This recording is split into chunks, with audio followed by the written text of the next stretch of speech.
What if you could address the one thing that is a major domino to help you move towards success? It's one thing that, if we don't have it right, is actually holding us back. It's holding us back in business, it's holding us back in life. This episode is a game changer. It's one for me personally, and I'm honored to be able to share it with you because it's a wake-up call. And as we get into the episode, you'll see why this name, the wake-up call, is such an appropriate title. Because for many of us, it is literally the thing that is stopping us with having the right energy, having the right drive, and being able to function at our optimum efficiency. So this episode with Gregory Arneaud is one that you need to watch, but one you need to share. Now, if you haven't subscribed yet to our YouTube channel, just go ahead and hit the button right there and subscribe to the YouTube channel. And if you're listening on a podcasting platform, not only subscribe, but please leave us a rating and a review. Now let's check out the wake-up call with Gregory Arneaud. Welcome to the Monetize Your Ministry Podcast. And you get a chance to interact with them. To me, that's full-time ministry. That I happy because tattoo that Jesus is like a key. It brings in itself and then it opens. I want to provide content and things that are going to help change lives, and I simultaneously want you to receive a blessing from that. Now here's your host, Kymone Hinds. All right, welcome back. Another great episode I have for you today. Trust me, this is one that every person needs, right? Before we get into today's episode, I want to invite you to do a few things. If you have not subscribed to our YouTube channel, the Monetize Your Ministry Podcast channel, make sure you do that. If you're watching this even on Facebook, hop on over to YouTube, subscribe to the channel. There's stuff over on YouTube that we don't provide here on Facebook. If you're a podcast listener, make sure you've subscribed, but do us one more thing. Do one more favor for us. Leave us a rating and a review. Like, give us a review on the content you're hearing so that others will see it and they'll be inspired to check it out as well. Now, today's episode, I am super excited. I've been wanting to do this episode for a while for business reasons, for you to be inspired, but also for my own personal well-being. And I want to just bring up our guest. And as we begin to unfold this episode, you'll see why I told you this one is a must-see for all of us today. I want to present to some and introduce to others Mr. Gregory Arneaud. Greg, welcome to the podcast. Thank you, my brother. Thank you so much for having me today. Greg, now you're going to make everyone jealous because I'm in Tampa, Florida right now. And some people are like, oh, that's great weather. But Greg, where are you right now as we're doing this interview? I'm in the beautiful land of Trinidad and Tobago. Yes. And for those who do not know this about me, I am from Trinidad. So when you told me you're doing the interview in Trinidad, I just felt like I needed to get on a plane and we need to do this interview in person. But this is the second best option right here. This is the second best option. Now, Some people may not know Gregory Arneaud. Who is Greg Arneaud? Let's let these people know a little bit about who you are. For those that may know me, they may be aware of my mission or my purpose and refer to me as more or less the voice of sleep health or even a sleep apnea expert. But at the end of the day, Kymone, I'm just a humble guy, man, just trying to help as many people as I can from suffering from some issues that people don't realize is connected to how well you sleep. Yeah. You see, what happened is I saw my grandmother just live a pretty, sad ending to her life over the years with dealing with a number of issues because she had a condition that most people didn't have a lot of information or knew much about. And by this, I gained about 25 years of experience as a respiratory therapist and founded an organization called ISD Health Solutions here in Trinidad as a way to kind of bridge the gap of the lack of awareness and education to those people that don't understand the importance of sleep health. And obviously I did it in our hometown of Trinidad and Tobago as a start, and eventually kind of took me out throughout the Caribbean from Jamaica, Barbados, St. Lucia, Guyana, the Bahamas. So it hasn't been too bad of a journey, as you can see. Yeah, the most important thing. You were saying, go ahead. You tell us the most important thing. Well, the most important thing I would tell you is that most people would never understand that there's nothing you know about your sleep. sleep is a place where we don't recall anything that happens, but something that is pretty significant that we should know is that we still need to oxygenate our bodies. And this issue of sleep apnea was a direct impact and threat to that ability to do so. Yeah, Greg, I'm telling you, the reason I said we needed to have this interview is I just came back from vacation and I struggled to sleep. And we're going to get into your book as well. Greg is an author now. Congratulations, my brother. Thank you. I appreciate it. And y'all need to make sure you get the book. The book is called The Wake Up Call. How you sleep is how you live. That lack of sleep every day would affect when we would go to museums and stuff. I'm falling asleep on the rides. I'm falling asleep, in the museum, sitting down. Anytime I sat down, I'd fall asleep. And I just thought to myself, man, Greg, you need to give me and give people like me some help. Because here's the thing, Greg. A lot of people are sitting on great ideas. They have things that they need to do, but they don't have the energy. They don't have sometimes the motivation.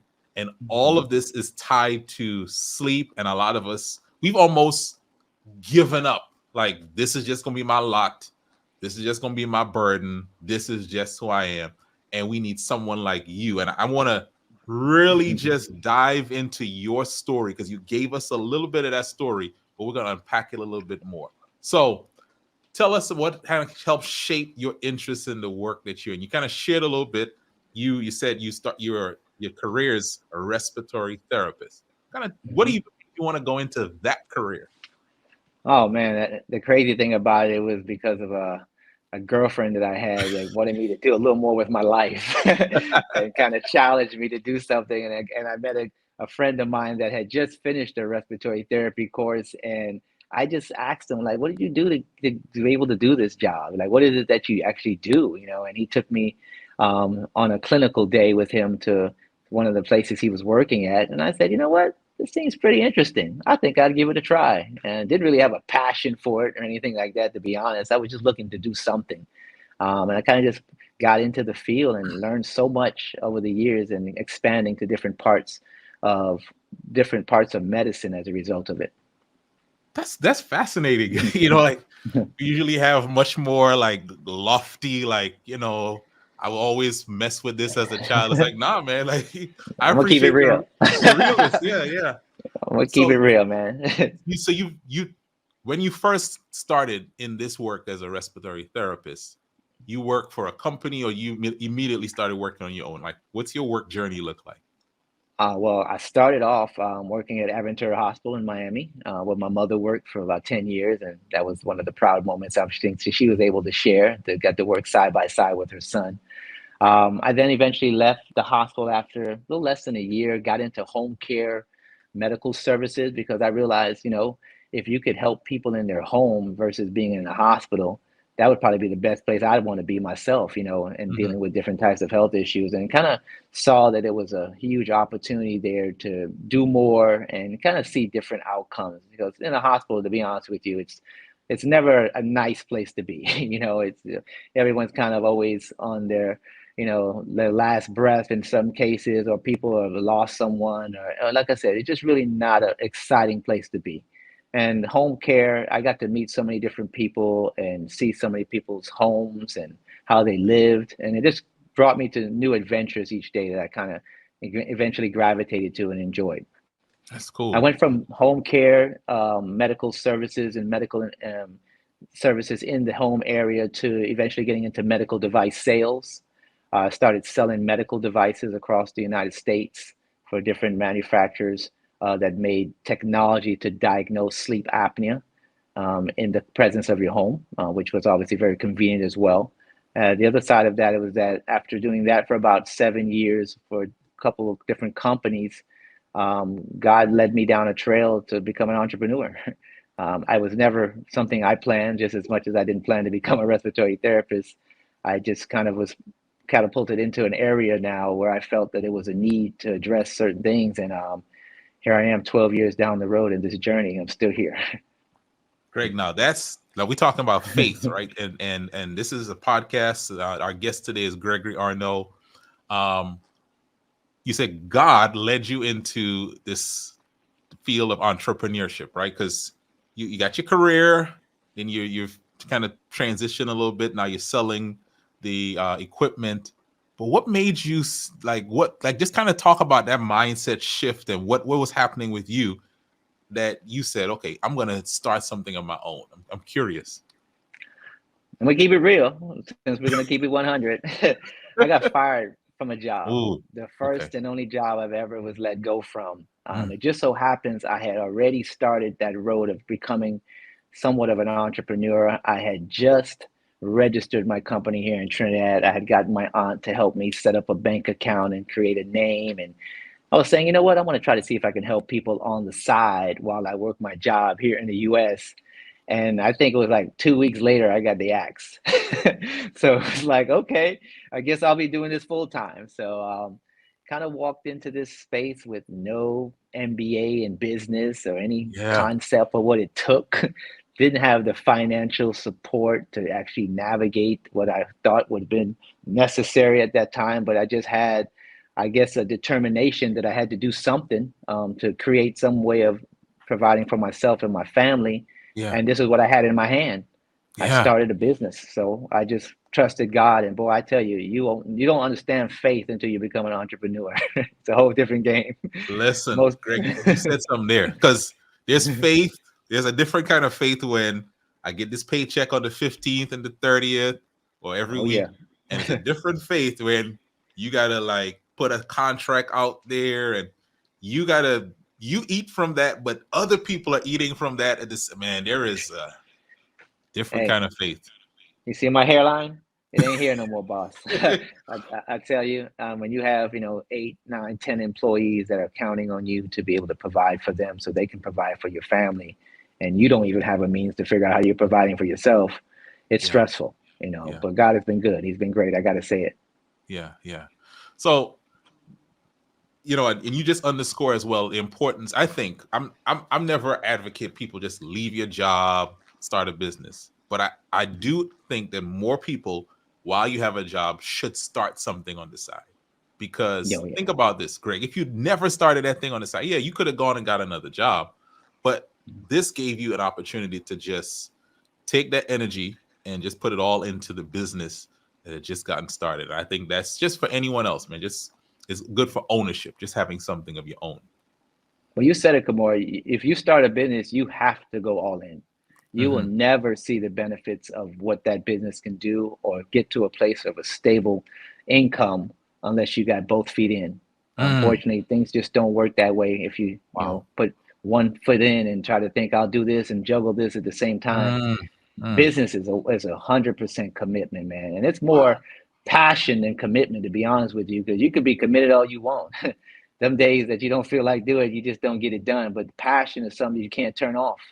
Yeah. So you wake up every day with that zeal or that desire to want to continue doing something that you have birthed within you, and you just carry it out. And that's kind of what my journey has been. Yeah. So let's talk about sleep and the people's challenges with sleep apnea, etc. And you a God-given calling. Like, do you see what the work you're doing as a calling, as a ministry? Kind of talk to us about that. Without a doubt. I mean, anything that you're doing in your life that is here to help other people and change the outcomes of their lives is something that God has ordained. We are here to serve, if we hadn't realized that yet.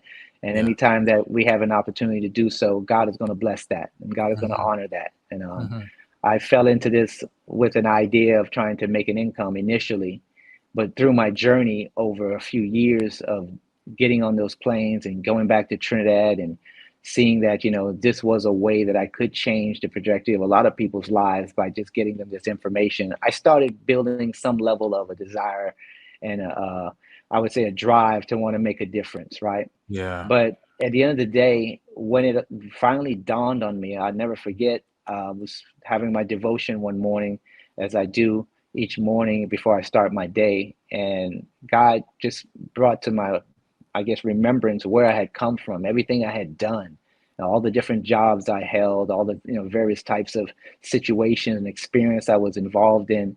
And it helped me to realize that I was shaped and I was, formed to do this very purpose, was to carry out this mission of getting people to understand the importance of sleep. And if that can help people live a lot longer and help them to get to a place where they can actually give their life to God, that would have been I would guess, my contribution in my ministry to those persons reaching those goals. I love it, man. And Greg, it's something we really try to hammer on this podcast. If you're a loyal listener or viewer, I apologize because you hear this all the time. But your ministry is not in a church. It's not. Your ministry is how you serve others best. And you just said it. You've been shaped to do this, right? Yeah. I read your forward of your book, your dedication to your grandmother, and just your personal connection to this, and your career work, the work you were doing in your business. This is your ministry. This is your ministry. Yeah, and it more or less was something that came into fruition just by putting one foot in front of the other. And I can't help to say, I had great mentors and people in my life. As you talked about the forward on my book, Eric Thomas, one of my good friends for now over 20 plus years, just watching what God did in his life and seeing the impact that he's made in the world. And he wrote the book, You Owe You. And I remember reading it just 1 year ago, a little more than a year ago today. It inspired me that I needed to do something and leave a legacy and carry out this into a whole different level that I never thought. I never thought I'd be an author, but here we are, 2023, October, I got my first book. Listen, this is the first of it's going to be more. Now, I'm going to take people back, make a few connections. This is not the first time I'm interviewing you. I interviewed you in a group that we both are part of called the Winning Circle. And I remember when I interviewed you, I said to my wife, this guy is onto something here with how he's talking about sleep and the work he's doing. And before we got on, you shared that you've traveled now, is it 30 to 40 flights one way? So that's about 60 to 80 flights, right? Because you're in Trinidad, but you live in Miami. And what people may not know, you're one of the most fit people I've seen. I see you online. And dude, you got a great jumper. I've seen you play basketball and some of those clips. But this work is something that has driven you to the point where you're taking all these flights and all of this stuff. What keeps you motivated beyond the money? Like, what keeps you motivated so much doing this work? Man, I guess the story of Jonah. I don't want to get spit out of the whale, man, and back to Nineveh. This is what God put me. He put me here for a reason. I realized it. I embraced it. I realized that I was shaped for this. I wasn't something I had to be nervous about or have to be concerned whether I can do it. This was what I was created for. I think losing my grandmother and watching her go through all the health issues she had and almost losing my dad. I remember back in March of 2015. Tell us a story. Well, man, I was in Trinidad and my dad called me just before I left and he says, "Hey, man, I can't sleep. Can you help me out? Can you get me some pills? I need some pills because I can't sleep." And, in Trinidad and the Caribbean, it may be a little easier to pick up something at the pharmacy without having a doctor's prescription than what it would be in the U.S. So I picked up some insomniatic pills, Lunesta, Ambien, various different types of hypnotics that you can get. And I gave it to him as soon as I landed, handed it to him and then went home. Not thinking that 3 years prior to that time, I had diagnosed him with sleep apnea, utilizing some of the tools I had access to that I was using in the Caribbean. But, like some stubborn Trinidadian fathers, I don't know about your dad, but they don't tend to listen too well to their kids if it doesn't come down organically from them. But he didn't really take heed to the information I was sending to him about sleep apnea and how it could impact him. I told him he would probably end up having a stroke or a heart attack, or even worse, falling asleep behind the wheel, if he wasn't getting enough rest. And sure enough, man, my mom called me about 4 a.m. that morning, and she said they were on the way to the hospital. I was like, "Well, to do what?" And the dad just had a stroke. I'm like, "What? I was just at the house like 6-8 hours ago. He was looking fine." Anyways, I rushed down there and I got to his bedside, and I kind of just said, "Dad, we already knew this was going to happen, right? You remember the conversation we had?" And he was kind of looking at me with like the deer in headlights look, and I was like, "You remember I told you that sleep apnea could lead to this?" And he, for a moment, just paused and he said, "You know what? I think I need to do something now." I said, "Let's do it." When I got him a CPAP machine that same day, that night, he wore it. he woke up the next day feeling a little better than he did before he got there. And the next day he felt even better than that. And before you know it, the doctors were telling him, we don't understand, but we thought we were going to have a surgery, but it seems like everything is just cleared up. They discharged him. He had never looked back, had been on that device every day. My dad's 76 years old today. As I spoke to him today after him doing 15 miles of riding his bike and walking to get Come his on, day man. started, man, I'm Come telling on. you, bro, this is life changing. Yeah. My mother, the light bulb went off in her head. She's like, let me get that test. Let me see if I'm okay. My mom ended up finding out she had mild sleep apnea as well. And I put her on therapy. My aunts. And it became something that I realized that God kind of led me before everyone like Joseph, to go back and save Yeah. my family, to Yeah. help them get the access to this information that most people just don't find out till it's a little too late in the game. Yeah. And this motivated me, man, because, my only connection to Trinidad, to be honest, was through my heritage of my family. I wasn't born in Trinidad. I was born in the U.S. But this drove me back to Trinidad and kept me here because I realized I could not turn my back on these people that did not have this information, because who would come and be the savior? Who would come and bring the message? Who would take the sacrifice to bring this information here and bring the solution? So there you have it. I'm here until God sends me someplace else. This is what my journey is about. Man, I love it, man. I love it. Greg, let's talk about the problem that you're addressing. How prevalent is sleep apnea? I'll just be transparent. My wife tells me I have sleep apnea. I'm like, yeah, I don't think so. But she's probably right, because when I'm sleeping and she's awake, she can hear. My wife is a medical professional. But how prevalent is that? And for some people, we almost don't want to admit that we have that, right? So just kind of talk to us about that. Well, first off, you got sleep apnea. If your wife tells you, you got it. Your bedside partner is going to be your best solution to understanding what's happening to you in your sleep, because you wouldn't have a clue what happens in your sleep. I would say that statistically showing that more than 1 billion plus people are suffering from this condition and have no clue, and less than 10% of the market has actually even taken the test or received some level of treatment. In the Caribbean, and while I'm here, there's very little knowledge of this or expertise or solutions. And the English-speaking Caribbean makes up just under about 10 million lives, between Jamaica, Trinidad, Barbados, St. Lucia, all the various islands. And I would say at least a quarter or maybe even a third of the population in the Caribbean are dealing with health concerns directly related to sleeping disorders like insomnia and sleep apnea. So this is very prevalent. Most people don't ever get the information until they've had the heart attack or stroke or the motor vehicle accident, or they've actually ran their bedside partner out of their lives. I mean, because if you can't get a good night's sleep next to someone, guess what you got to do? Find someplace else to sleep. It's called sleep divorce, in some cases, and it impacts relationships. So gratefully, your wife has some level of understanding in the medical field that this is something that you may be dealing with. And I'm hoping that after our conversation today, as soon as I get back to Trinidad, I'm about to take care of you.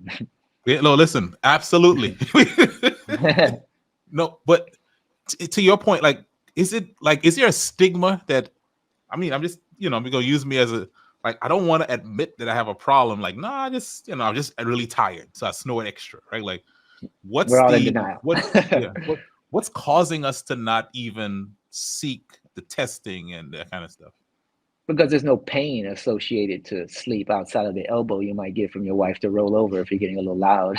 But it's not like a toothache, you know what I mean? So It's not like you felt it. I mean, outside of drinking a cup of coffee, a couple cups of coffee rather, trying to get through your day with an energy drink, we don't really understand the impact that it's having on our lives till a little later on when we're dealing with blood pressure issues or issues managing our sugar levels and becoming diabetics, or even starting to have cardiovascular issues of atrial fibrillation or anxiety, depression, and God forbid we even talk about sex. Erectile dysfunction is the number one issue that's impacting men over the age of 40, and we don't even realize the connection it has to sleep apnea. The lack of oxygenation in the blood and the ability for that blood flow to get to the penile areas being compromised as a result of you activating what we call fight or flight response, also known as sympathetic activation. When our body's under a crisis, we're not breathing, and we don't even know it's happening, unfortunately. And it changes everything in your hormones and just the way that you manage your day from day to day with the alertness and your ability to remember, your behaviors, your moods. I mean, everything is predicated on how well you sleep. And it's kind of why I had to write the book, How You Sleep is How You Live, because it's so true. If you're not getting a good night's sleep, you're not really going to have the best day of your life the following day. It's kind of hard to enjoy it, even if it is. Greg, I'm hoping those of you who are watching and listening to this is blowing your mind as much as it's blowing mine. This is a business podcast helping you start your business. But I'm going to be honest. If you don't have enough energy, if you're not sleeping well, you're not creative, right? Mm-hmm. Your mood isn't the best, so you're not optimistic about opportunities and things in front of you. You're not fun to be around, so you're not building a good team of people. You don't have your best health, so you're sluggish. You start your day late, and you're right.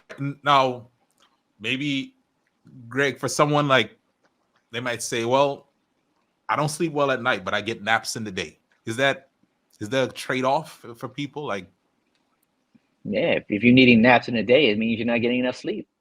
And people look at sleep, unfortunately, just from a quantitative standpoint. They figure if I get to bed at 10, I wake up at 6, well, that should have been 8 hours. But it's more about the quality of the sleep, not the quantity. It's what's going on during the sleep. And if you're tossing and turning or waking up repeatedly to go to the restroom or grinding your teeth, or even worse, choking and gasping because the snoring is just a sign that something's going on in the back of the airway space, you're taking away precious years of your life.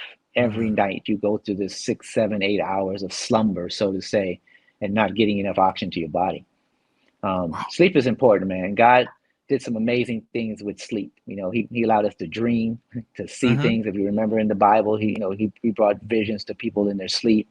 He actually put Adam to sleep, and in a very earlier part of the Bible, and Adam woke up to the best creation of God could ever did for him. He had Eve. You're not lying. You ain't lying. So there's something about sleep and his rest, the eternal rest that he gives us, the ability to take time off in a week just to reflect and to give God his glory and just disconnect from life is so essential and therapeutic.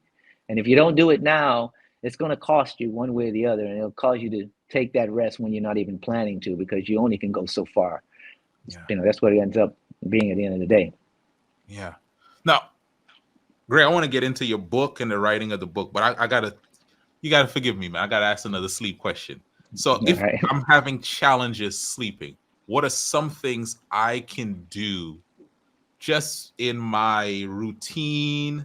I know Kymone Hinds needs to go get that sleep apnea test, right? And you and we're gonna work this out. And maybe someone else, right? You raise your hand with me. We're gonna get the test, and we're gonna let's just figure out what's going on. But what are some other ways? Maybe there are other people, that's not their issue, but they're still having problems sleeping. And maybe some of it is, I'm not setting myself up for good sleep. Greg, talk to us, man. Help us. First of all, you don't know how well you're sleeping. You can't gauge it just by bags underneath your eyes or how you feel the next day. You really actually have to do a test. Like, I can't tell you what your blood type is by looking at you. Unfortunately, sleep is one of those areas that is part of our lives. It makes up a third of our lives, and that it can change over the years and during different seasons of our lives, right? But the thing about, when you're dealing with sleep, if you're having challenges to fall asleep or having challenges staying asleep, we call that insomnia. But insomnia is not the only sleeping disorder, nor is sleep apnea. There are about 80 different types of sleeping disorders. Most people don't even know that. There's circadian rhythm disorder, there's bruxism, there's periodic limb movement, restless legs, narcolepsy, bedwetting, bed talking, sleepwalking. We can go on and on. But what we don't really understand is that if we don't be proactive about this and be reactive, you've lost the best years of your life by the time you figure it out. So what we should start prioritizing as part of every, because how many times do you check your blood pressure when you're in your 20s or 30s or 40s? Let's be real. We don't, right? And not until you're on blood pressure medication. And even then. You check it when you go to the place and they put that thing on your arm. He's like, oh, okay, that's what we're doing. Okay. but health is becoming so important. We're looking at companies around the world like Apple who are putting different types of detections of EKG on your phone, oxygenation testings on your phone. And of next year, they've indicated they're going to be putting sleep apnea detection on your Apple Watch and so forth. So Wow. if we don't see where the world is moving to right now, addressing this importance of sleep and more importantly, what sleep apnea is doing and impacting your life, you're not reading the writing on the wall. Apparently, you're Yeah. not Yeah. you're kind of sleeping on the job, so to say. Yeah. Yeah. Yeah. But yeah, man, it's something that most people will never fess up to and believe, even if they're told that they're snoring, and even if they're dealing with every symptom that is related to it, because they just don't understand the connection. So Yeah. that's part of the journey of what I thought I was going to be able to help in the latter years of the lives of many people in the Caribbean to start, but across the world, by publishing a book about Yeah. what it is that we're doing when we're sleeping, what is actually happening in our sleep, and Yeah. try to educate persons to make a conscious decision to want to inquire about what's going on in my sleep rather than be, once again, reactive to the consequences that relate to it. Yeah. Greg, that is so good. And by the way, there's another sleep disorder called being teenagers. Because Oh yeah. man, I got three in my house. They Newborns don't too. sleep. Yeah, That's another. newborns. Yeah. They're on a whole different sleep schedule. And so My I'm God. there with you, man. The Yeah. sleep is, like I said, it's impacted for a number of reasons. We've all Yeah. had a restless night one way or Yeah. the other from some particular reason. And Yeah. it's just a gift that God gave us, Yeah. because that's the kind of thing that I believe that God used to show us that we're human and he's not. Because if God Mm, started sleeping, we're done. yeah. That's right. He But doesn't from birth sleep, but he doesn't yeah, say but you don't, right? And I think for people in business and whatever, you need to make sure sleep you're being. And I'm going to take this away. We need to get tested in the air. We need to see what's happening. Like you said, I can't tell your blood type by looking at you. Same things. We got to understand this. So, Greg, you've been talking about this. You're in the Caribbean. You're helping people, and you decide. You said Eric Thomas's book, him writing that book, inspired you.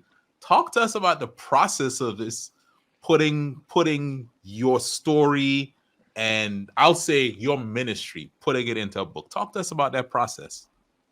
well, obviously, just as much as I didn't know how to start a business, I sure didn't know how to start a book.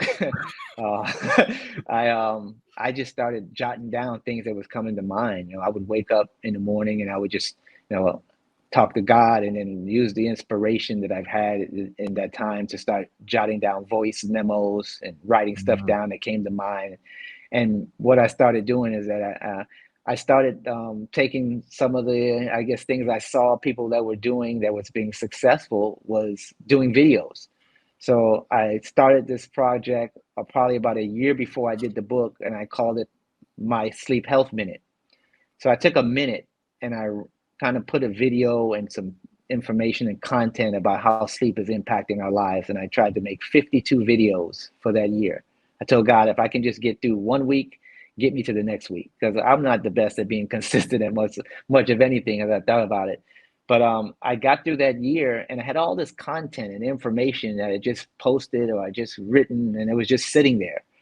And then I said, well, wait a minute, what if I take this information and I kind of Oh, like put it in a book, and make yeah. it practical that people can understand it and make it easy to, to digest and understand. And I was saying, well, man, that's something to think about. I'm too busy for it. I don't think I'll ever get around to it, but it sounded good. And then the book I read, I took a vacation to Barcelona, to Spain for a week, 2022 of September, and I took the book along with me, as Eric just had the book published about a week or so before then. And I read it. And when I got off that ship, I said, I'm writing a book next year. Mm. And boy, that was the worst thing you can ever do, is put the words out there, bro, because it kept lingering in my head. You said you were going to put a book out, and I told one person they were asking for it. Well, when is it going to be released? And I'm like, I don't know. I just said I was going to do it. I didn't have a projected date. And then the pressure got on me that I wanted to do this and I had to do this. And I started seeing things come together. People started coming into my life that were helping me with some of the ways of how you go about doing it. And I, at the end of the day, man, let God get, once again, the glory in this. I published the book. It happened right on my grandmother's birthday, October 1st, that it became available on Amazon, in dedication of her. And like I said, God orchestrated the rest, man. I just came up with the idea, or he gave me the idea, and I just walked it out. Now, listen, this is a great book, and I'm looking through it here, and just the way you did it, I love that. Mm-hmm. And you just put the content, and then sometimes we think so far in the end that we can't do the steps in the beginning. You know what I'm saying? Like, record the content, do the voice memos, wake up every day and write the inspiration, and then gather it all together and organize it, rather than say, man, how can I make it become a bestseller? No, like write a page. And I love that you did that, man. It starts with today, man. Anything you want to do in your life, it starts with today. Yeah. Can't put it off, and just a little bit towards putting one foot in front of the other will get you so far in the long run, you have no idea. Yeah. The book I wanted to do was something that was personal for me. I did it for my parents, for the heritage of Trinidad and Tobago. I did it for my children. I wanted to leave a legacy with the ability to help people change their lives. And I wanted to do it in a different way than any kind of book that you would have read or Googling WebMD or something for information. I wanted to make it a story. I wanted to make it practical. I wanted to make it something that people can visualize and connect the dots on their own, because people only really want to do things when they've decided they want to do it, not when they're being coerced or sold into it, right? Mm-hmm. And I just hope that the readers that are taking advantage of this information are seeing how this is going to be able to change their lives. But just like I said, taking a few steps and understanding how much sleep impacts their life. Yeah, there's a chapter here called An Entrepreneur's Journey. It's chapter 10, and we're not going to we're not going to spoil it, right? We're not going to what do you call it? Like, how you call it when you give away the plot, right? We're not giving away the end of the movie. Right.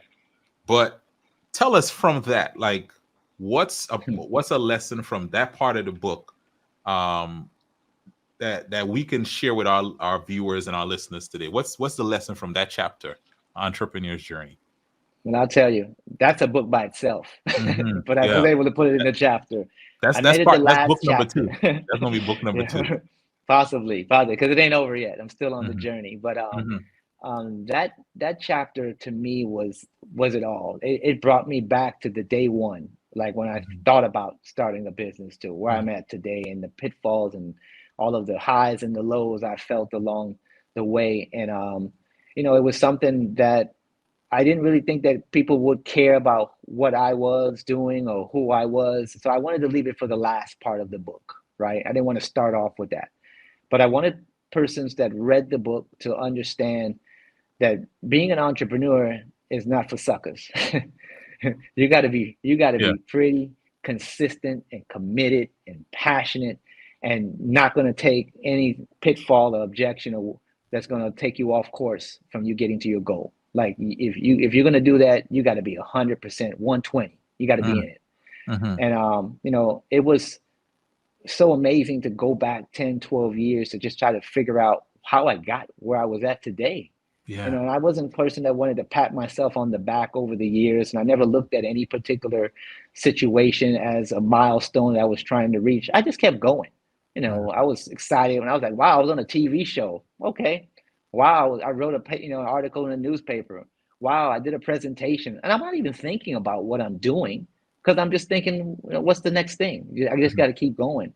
And as I kind of went back and I started thinking about all what had been done and all of the time and the energy and the effort, and I just got to say, man, I didn't know I had that in me, first off. And secondly, I got to always, like I said, I got to attribute this all to God's grace and just his glory, because this ain't got nothing to do with me. This whole journey ain't got nothing to do with me. I was put here for a reason. And when you realize, when you're on your journey as an entrepreneur, if this is what you're called to do, by all means, it brings such a gratification that you can't even think about a check being the outcome you're looking for. I want to see how much money I can make. Like, the money is going to come. You just keep walking it out. I every day I wake up thinking it's going to be the day that somebody's going to call and say, hey, we want to do this, we want to do that. I don't know, but as I take each day as it comes, I just continue to stay focused that, I'm on a path that I was set to be on. And I feel like Noah, preaching about a problem or issue that's coming that people are not taking heed to. Yeah. And yet everyone is like, looking at you like you're crazy, like, sleep? Really? You're selling sleep? I'm like, I'm not selling sleep. Sleep is free. What you don't know is that if you don't get it, it's going to cost you in the long run. And That's good. God, man, like I said, God has been good, man. I've seen and I've met so many influential people along this journey. I've gotten testimonies from people's lives that have changed, relationships that have been able to come back together because of the social impact it's had on persons being able to sleep with their spouse. And like I said, man, it's just, if you want to get closer to God, start a business. That's the quickest way to get there. Your faith is going to change dramatically when you realize, like what you said, it ain't no first and 15th in business. Yeah. Now, Greg, business tip, right? You are, man, listen, I'll just say this. I'm going to look you in the camera and say, you are doing it, man. I admire the work you're doing with your business. Thank you, The fact man. that you're able to, move around, manage people, your team. I had to interact with one of your team members, just so professional. Man, you're doing it. And I know that's not, like what we see you doing now is not how you started. No. So somebody's getting started and they're looking at you now. What's the advice you would have given to Greg now in hindsight? Mm-hmm. What would you give to that Greg who was starting out back then with the knowledge you have now? What would you tell that Greg that was starting out? Well, I'm just going to say, basically, like I said before, you got to get rid of the naysayers. You got to get rid of the objections, the distractions, the pitfalls, from being the focus. Mm-hmm. Just know they're coming. Just know it's coming. And just know that what you saw in your vision or why you started your business is what you got to keep in front of you every day. Good. Consistency is a blessing. Everything happens as you sow it, and you continue to sow it, you get to see the harvest. I love it. Business, if you're in business for 3 years, 5 years, 10 years, you think that you should have reached somewhere, and you don't realize that the people that you are seeing making the biggest impact in the business that they're in were probably in it for at least 20 years before you notice. So if you don't have that in your mind, that that's where you're going with this, no matter what, like we said earlier, commitment is one thing, but passion will get you a lot further. Yeah. That's good. That's good, Greg. That's good. Greg, let's tell people a few things. Tell them how they can find your business website, how they can connect with you online. And then people got to get this book. Listen, you get this book for yourself, for the holidays, for Christmas. Get this book for somebody you love. Get it for them so you can get some benefit for yourself.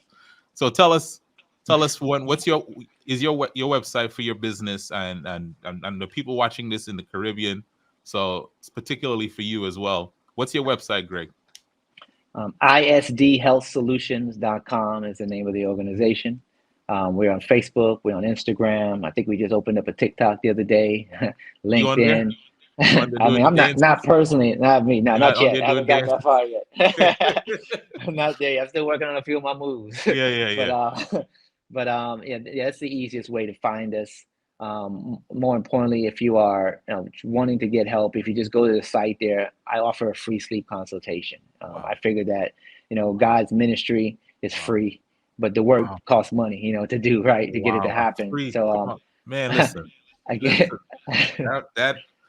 Those of you who stayed watching till the end, y'all just got the total value. Go to this website, isdhealthsolutions.com. If you're listening, isdhealthsolutions.com. If you're watching, it's on the screen, and sign up for a free sleep consultation. Greg, tell us how to get the book. Listen, folks, we're not just going to go get the free consultation. Let's buy this man's book. Show us the book again and tell us where we can get it. The book, The Wake Up Call, How You Sleep is How You Live, is available on Amazon. We have it on hard copy. We have it paperback, and it's also on Kindle. Nice. I'm supposed to be working on the audiobook here for the start of the year to at least be able to give the persons who, like myself, would rather listen to something or multitask and be able to get the information rather than sitting down and reading like some of the old schoolers would do. It's available now. It will change your life.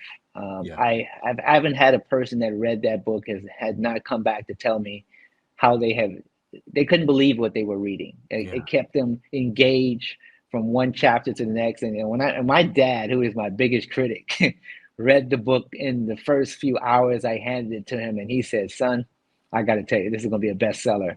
That meant more to me than anything, because my dad is not easy to please. Yeah. And he would tell you how it is. But the good news is, like I said, is that if you do have a friend or a loved one or a family member that's suffering from sleeping disorders, our organization was built for this opportunity to give you more insight and education about sleep. Go to the website, fill out the form, tell us a little bit about your history and some of the symptoms and issues that you may be dealing with. Allow our sleep care professionals to kind of talk to you a little bit about what it could possibly be and encourage you to maybe start getting a sleep study test as the first step to understanding what's going on in sleep. And then at the end of the day, based on medical necessity or ways that we can tailor make plans for you to get a better night's sleep, it may even just start with you putting that phone down a few hours earlier before the time at night, or staying away from caffeinated products at certain times of the day, getting the lights turned off, making the room cool, making sure that you have brought yourself to a state of mind of relaxation, kind of meditate, pray, light stretching, whatever it is that's going to take for you to work on getting you to a place of rest. You should start prioritizing that as the first step. The other step is get some information about the data of what's going on in your body, what's going on in your sleep-wake cycles. You have what we call light sleep, deep sleep, REM sleep. Sleep is so fascinating, dude. I mean, I tell you, it'll blow your mind when you start thinking about all of this happens in sleep. And that makes you just realize it had to be a creator. Yeah. This cannot happen by itself. It had to be designed this way. So I encourage all your listeners, Kymone, I thank you for the opportunity to share on this particular podcast about this journey that I'm on, and yeah, it's a business, but it's become a lifestyle, so we all got to do something to make money. I'm glad I'm doing what I love. And at the same time, I can impact lives and hopefully at the same time, use what God has given me as resources to help more people. And it's free to you, but I had to pay for it to make it happen. So just know it costs. Gregory Arneaud, man, this was an amazing podcast. You just took like 2 minutes and gave us a whole TED talk on sleep right here at the end, that we could do this again and again. And so for those of you who are watching this, make sure you go to that website, isdhealthsolutions.com. Listeners, go there, take advantage, get the book, The Wake Up Call by Gregory Arneaud. Gregory, thank you. For those of you who watch this, take action on this. It's going to help you bring your ideas to life. Thank you for listening to the Monetize Your Ministry Podcast with Kymone Hinds. For more information, visit our website at www.monetizeyourministrypodcast.com. That's www.monetizeyourministrypodcast.com. Find us on YouTube, Spotify, and Apple Podcasts. Please share this episode with someone who needs it. Let's increase our income and impact.